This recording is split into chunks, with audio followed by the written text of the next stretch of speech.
1 से लेकर के 8 तक इस सदन में उपस्थित प्यारे विद्यार्थी, हम गणित की गतिविधि की शुरुआत करें इसके पहले उम्मीद करते हैं कि आप जोरदार तालियां बजाएं।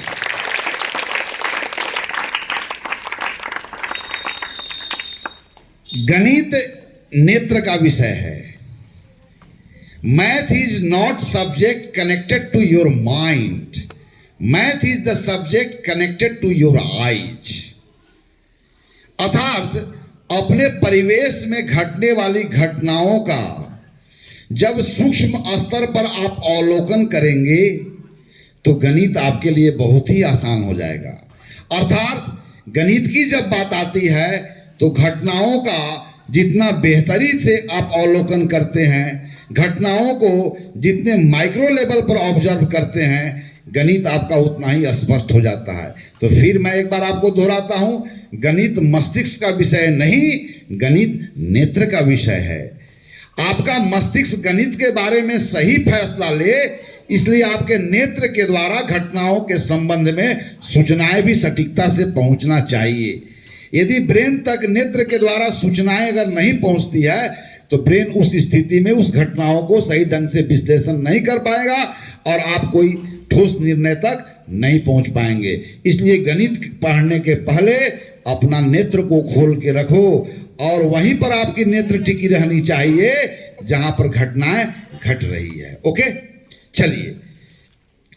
तो आप ये जानते हैं, आपको मालूम है कि संसार में जितने भी बिल्डिंग्स हैं, जितने भी भवन हैं, क्या सबका शेप और साइज एक जैसे हैं? सबका शेप और साइज? चलिए, तो वह बड़े बड़े भवन, अलग अलग आकारों के भवन, उनको आप बनते हुए देखा है। वह सभी भवन किससे मिलकर बने होते हैं? किससे? कौन वह है एक एक चीज जिसको आपस में जोड़ी जाती है और आपका भवन का निर्माण हो जाता है? Yes, in the same way गणित में जितने भी संख्याओं को एक भवन के रूप में स्वीकार करें, तब सभी संख्याएं किससे मिलकर के बने होंगे? अंकों से, है ना। आपके भवन में बनने वाले ईंट तो एक ही प्रकार के होते हैं, लेकिन हम संख्या रूपी भवन का निर्माण करते हैं तो वहां कितने प्रकार का ईंट होते हैं? 10 प्रकार का ईंट होते हैं। 0, 1, 2, 3, 4, 5, 6, 7, 8 और 9, जिसमें 1 से 9 तक के अंकों को सार्थक अंक बोलते हैं और 0 को सिर्फ अंक कहा जाता है। और यह 10 प्रकार के ईंटों से हम अनंत संख्याओं का निर्माण करते हैं, है ना। अगर यह जो 10 अंक है, इसमें एक या एक से अधिक अंकों को आप प्रयोग करके न जाने कितने संख्याओं का निर्माण करते हैं। तो इसके आधार पर क्या कहेंगे? What are digits? Digits are the building block of all numbers. तो डिजिट का परिचय क्या होगा? डिजिट क्या है? सभी संख्याओं का बिल्डिंग ब्लॉक है।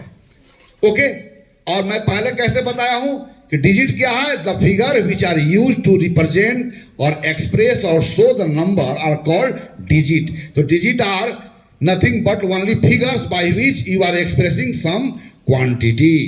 Okay, so how many figures we have? 10 figures. Okay, how many kind of figure we use to express the number? Only 10 figures. Okay, so we are going to construct the number using the digit which we say building blocks. Okay, अब देखो जरा एक सवाल, ए 73 है, 73 या 2 अंकों से मिलकर के बना है 7 और 3, जहां पर 7 अंक 10th प्लेस पर बैठा हुआ है जो 70 यूनिट को रिप्रेजेंट कर रहा है और 3 केवल 3। इसके अंकों को जोड़ूं तो कितना आ जाएगा? 10। If we add the all digit of this number, then what you get as digit sum? 10।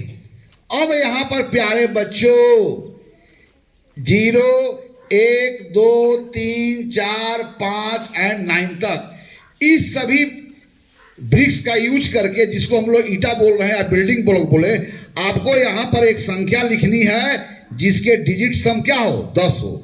अर्थात तो वहां पर ऐसी संख्या लिखनी है जिसके अंकों का योग क्या हो जाए, 10 हो जाए।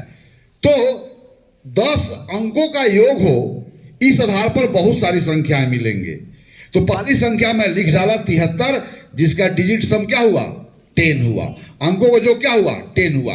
तो आप लोग में से कोई एक आवे, एक नंबर लिखे जिसके अंकों का योग 10 के बराबर हुआ। कौन लिखेगा? Yes, very quickly you come here very quickly and write down those number whose digit sum is 10.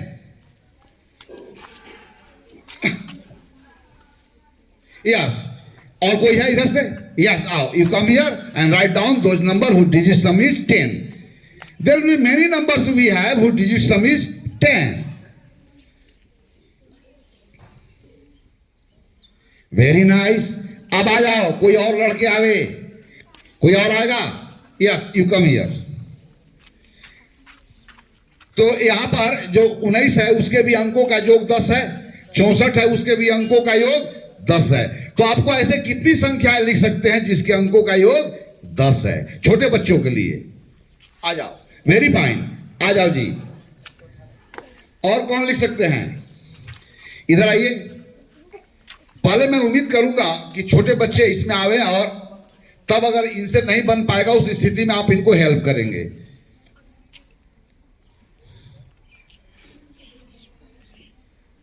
Very fine, 55 का अंकों का योग 10 है। और कोई लिखेगा? यस, आ जाओ।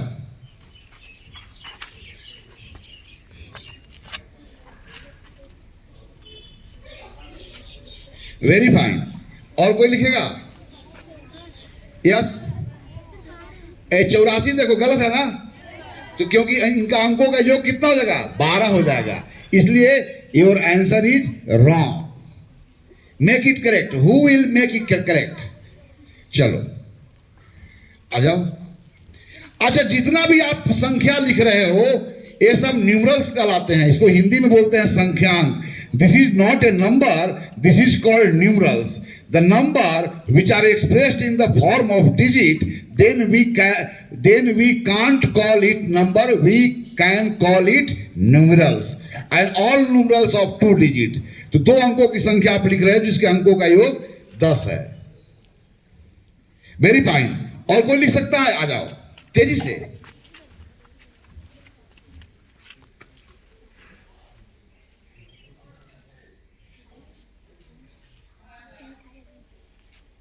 Very nice. अब आपका टास्क मैं कुछ बढ़ा देता हूं जी। अब आपको you have to write down that numerals which has only 3 digit and their digit sum is 10। 3 अंकों की संख्या लिखनी है जिसके अंकों का योग 10 हो। कौन कौन लिखेगा? आइए, आ जाओ तेईस से भाई, आप जानते हो तो आ जाओ। अब आपको 3 अंकों की वहां पर ऐसी संख्या लिखनी है जिसके अंकों का योग कितना हो, 10 हो। वेरी फाइन, आप लिखे 5 2 7 3 10। वेरी फाइन, आप भी लिखे। और कोई जानता है? इधर से आ जाओ। आपको 3 अंकों की संख्या लिखनी है जिसमें 3 अंकों का प्रयोग करना है और जिन 3 अंकों का योग 10 के बराबर हो। तो ऐसी कितनी संख्या लिखी जा सकती है?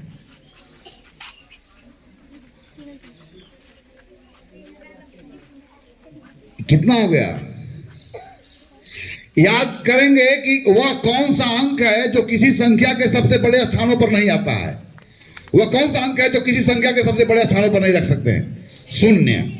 शून्य को सबसे बड़े स्थान पर नहीं रखा जाता है। यानी कि किसी संख्या के सबसे बड़े स्थान सार्थक अंकों से शुरू होता है। कहां शुरू होता है? Yes, very fine. 4 3 7 2 10। Very fine. 6 2 8 2 10। Very fine. 8 1 9 1 10। और कोई लिखा जा सकता है? यस, तेजी से आओ, come on, very fast on the stage and write down your answer whose digit sum is 10 154। The digit sum of this numerals is 10। You are right, ताली बजा दो इनके लिए। और कोई है? Any one of you can write down the numbers of 3 digit whose digit sum is 10। You come here and write down. कौन आएगा? कौन आएगा? आप आओगे? चलो तेजी से यहां लिखो।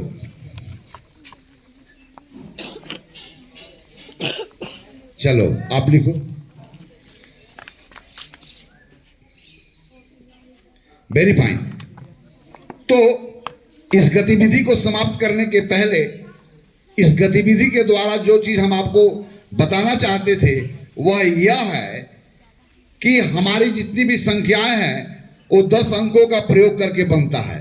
पहली बात, जिसमें 1 से 9 तक के अंकों को सार्थक अंक बोलते हैं और 0 को सिर्फ अंक बोलते हैं। दूसरी बात, किसी भी संख्या के सबसे बड़े स्थान 0 से शुरू नहीं होता है, अर्थात किसी भी संख्या के सबसे बड़े स्थान पर हमेशा सार्थक अंक ही रखा जाना चाहिए।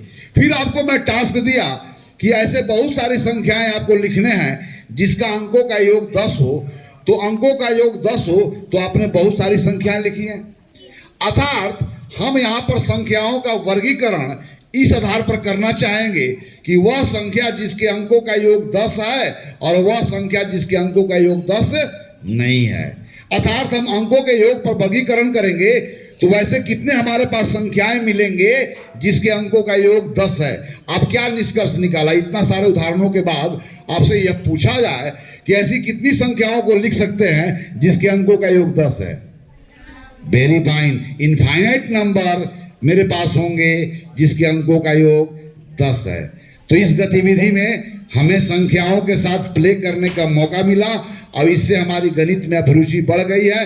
फिर प्रार्थना के बाद नेक्स्ट समय में हम दूसरी गतिविधि लेकर आएंगे जिसमें आपको ब्रेन लगाने की आवश्यकता नहीं पड़ती है, बल्कि आपको नेत्र की आवश्यकता पड़ती है और जिसका आंसर बड़ी सरलता से दी जा सकता है। इसलिए मेरा प्यारे विद्यार्थी, आज की गणित की गतिविधि यही समाप्त होती है।